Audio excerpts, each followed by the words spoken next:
The PlayStation 2 had quite a lot of JRPGs on it. From Final Fantasy X to Disgaea, the JRPG was thriving, and now the PlayStation 2 has a large library which is bound to house one or two of a JRPG fan's favorites. But during this renaissance, there was one developer who sought to create a franchise on par with Final Fantasy and Dragon Quest, all the while telling a story that spanned across not only multiple games, but multiple mediums. Dot Hack Infection is the first game in the Dot Hack series, created by CyberConnect 2, and is the first of a quintology of Dot Hack games. These 4 games came packed with DVDs to further explain the story, as well as there being a 26-episode anime explaining the events that lead into Infection, and much, much more beyond that. With Dot Hack, CyberConnect 2 sought to create a narrative that has full and enjoyable experiences in microcosms, such as the anime and games, but when pieced together creates a large story that develops an entire alternate Earth with its own historic events and tragedies. There are characters that span the entire series, going through several arcs of their own, and motifs that hold more weight the deeper you go. It's a storytelling feat that can only be compared to the databases of lore that the Warcraft series has created over its dozen-plus years. Today, I'll only be talking about the first Dot Hack game, since the gameplay is more or less the same throughout the original quintology, and it was my first exposure to the series back in the day. So, what happens when one incorrectly punctuates the word hack? In the case of Infection, it begins the story of a boy trying to uncover the mystery behind his friend's sudden coma. Main character creating his account for the massively multiplayer online role-playing game, The World. The main character's name is up to the player, but his avatar's default name is Kite, which is his canonical name throughout the grand story of Dot Hack. After creating his character, Kite meets up with his friend Yasuhiko, who goes by the name Orca in The World. Orca then teaches the player and Kite the basics of the world, but before their lesson could end proper, they're attacked by a monster that's foreign even to Orca. The monster quickly dispatches him, and right before the monster can finish the job, Kite is teleported away. The next day, Kite goes to see his friend, but instead finds out that Yasuhiko was found comatose at his desk. Kite, unable to do much, decides to go back to the world and search for answers. From here, Kite goes on to meet new friends, discover new powers, and uncover the mysteries not only behind his friend's coma, but the world as a whole. It's a simple premise, but was original for the time. It was set in a modern era, with a focus on the internet and online gaming, a concept that was relatively new to the early 2000s. The game even uses this unique setting to bridge gaps between the party's age, allowing Kite, a 14-year-old boy, to connect and bond with other characters such as Mistral, who is well into her 20s and is married. Just like real-life MMOs, Kite doesn't know anything about his party members outside of the game, and won't know until he questions them about it. Things like Mistral cooking while she plays The World, or Natsumi being a librarian in her last year of middle school, are all fun tidbits of knowledge that deepen the player's relation with these characters. In fact, if there's one point I wish they had improved on, it'd be the development of the side characters. There's some development for Kite's party through emails and occasional side quests, but it just doesn't feel like enough. There's not enough side quests, not enough emails, not enough screen time for the party. I know there are 3 more games, but they should have gone a little farther with building the player's connection to these characters, especially since they created 3 direct sequels to the game. In contrast, the Tales of games have hundreds of skits per game to emphasize and deepen their characters.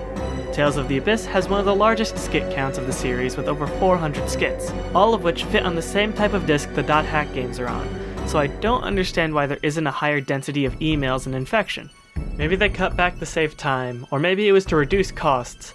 Either way, I wish CyberConnect 2 had put more effort into fleshing out their characters. But a game isn't all story, and Dot Hack sports some fun yet simple gameplay.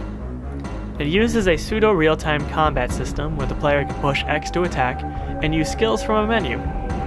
It's clunky and it's slow, but it has a certain charm to it because of that.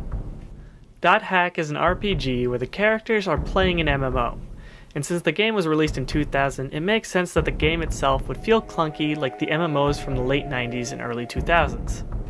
Around this time, the big MMOs were Phantasy Star Online, Ultima Online, and the legendary EverQuest, all of which had very clumsy controls in comparison to modern sensibilities.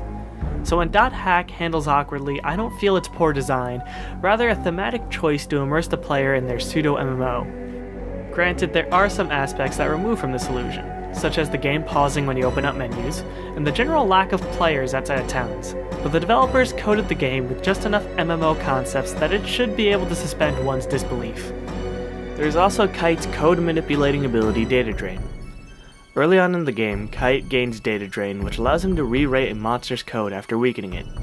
This devolves the monster into a much weaker form and produces an item that Kite and his party can use. Data Drain also allows the player to take on bugged monsters and other abnormal enemies throughout the world. Bugged monsters are foes that have been tainted by a virus, giving them infinite health. The only way to slay these creatures is to hit them until you get the OK to Data Drain them, reverting them to a normal monster. It puts heavy emphasis on Data Drain, which enforces its narrative importance, as well as the game's setting and theme. But because Data Drain is such a powerful skill, it holds a couple of drawbacks. First off, Data Drained monsters are very weak and offer little to no XP. Second, each time Kite Data Drains a monster, he becomes more infected, which can cause a variety of adverse effects, and the more tainted Kite becomes, the worse the repercussions, with an instant game over being a possible result at higher levels of infection. But the game makes sure to keep you pushing up that infection level by providing several barriers that you can only pass using Data Drain specific items called virus cores. These key items are used to open up areas that have been quarantined off by the admins of the world, and it just so happens that most of the time the places you want to go to are quarantined, including the final area, Theta, Chosen, Hopeless, Nothingness. At first, this area isn't too different from other areas you've visited thus far, but upon reaching the bottom floor, the party is met with a familiar face. The girl in white from the beginning of the game, Aura, is found at the bottom of this dungeon in the same area that Kite was teleported to at the beginning. She congratulates Kite on making it this far, but she solemnly informs him that it's too late. She's then lifted into the air and Data Drained much like Orca was. But instead of shattering, she is split into 3 pieces which scatter into the horizon.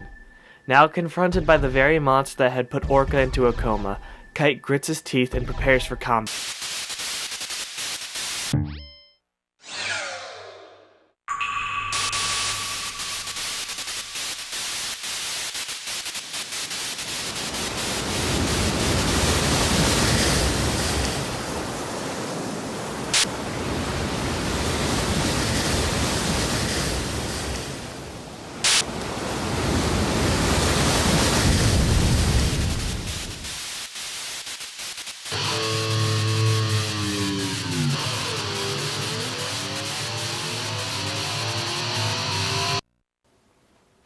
Skaith, the Terror of Death. This monster had started Kite's journey and is the final boss of Infection, and in many ways is abnormal in comparison to the rest of the game's bosses. It has an intro as you've seen, but also has an attack that freezes time, as well as the ability to Data Drain Kite and his party members. Thankfully this time around, your party members aren't put into a coma after being drained. What I'm not thankful for though is Skaith's tenacity. It takes a while to whittle it down enough to be Data Drained, and even after being drained, it has a sizable health pool for you to deplete. The monster's stamina paired with its hard-hitting moves make this fight more about endurance than anything else. Making sure you have enough healing items and plenty of buffs is crucial for defeating Skaith, and can be the determining factor in this battle for the world. From a story side, this fight is a great way to end the first game. It adds a sense of closure knowing that the creature responsible for Orca's coma has been put down, but also reveals that there's much more beyond Skaith, denoted by the Phase 1 designator in his intro. It's the first phase of who knows how many, and who knows how much stronger the later phases will be. The foreshadowing doesn't end there though. After defeating Skaith, Kite is once again teleported, this time to a barren land where Skaith then melts and turns into a bubbling goo that creates a large pulsating tree creature. This monstrosity unleashes an attack that launches Kite into the sky. Before his guard is broken and could be Data Drained, the hacker Helba sends Kite elsewhere, glances over to the beast, and utters only one word: Kubia. This adds even more questions to the tractor full of quandaries that is the world and .hack as a whole. It does a good job at eluding the nature of the world's conflict while keeping the player in the dark enough to warrant the purchase of the next game. It was a good enough conclusion for me that I didn't feel the immediate need for more, but I certainly wanted the next game sooner than later. Sadly for past me, I didn't get my hands on Mutation until a decade later, and even now I'm still waiting to find a copy of Outbreak so I can finally finish playing through the games myself. My own collecting desires aside, if you have an interest in the series after watching this video, I urge you to give it a try, especially if you can find the original games for a reasonable price. It tells a story that utilizes a unique setting and houses a cast of fun characters, as well as not being a horrible game in its own right. It also serves as a great gateway into many other stories, all of which take place in the same world as this game. It's definitely a series that has gone unappreciated for a while, and can use some love nowadays. Hopefully CyberConnect 2 feels the same way, and will one day make more games in the series, or at least remake the older sets. That way, at least, I don't have to spend an unusually large amount of money on these older games. Hey there, it's me, Steinsnake, here to do the end video thing. I was gonna say end credits, but I guess there's no credits. If you enjoyed the video, feel free to like and subscribe, and if you want to watch more, I have another 2 videos over here. One is Dragon Quest 1, good video, and it started this whole JRPG adventure. And the other one is Emperor Rise of the Middle Kingdom, where I talk about a city builder game by Impressions Games. There's also one little fact about .hack that I want to sneak in here. There are actually 2 generations of .hack, I guess I'll say products. There is the .hack project, which includes the game I talked about today, as well as the anime .hack sign, and a few other things like a manga and OVAs. And then there's the .hack conglomerate, which includes the .hack GU series, as well as its anime, manga, OVAs, and whatnot. It's noteworthy because they are 2 different overarching stories, but they're still set in the same world. So GU has references to the original .hack games, but, you know, you could still enjoy GU without having played the original .hack games. That said, though, I hope you guys have a good day, and I hope to see you in the next video. Bye!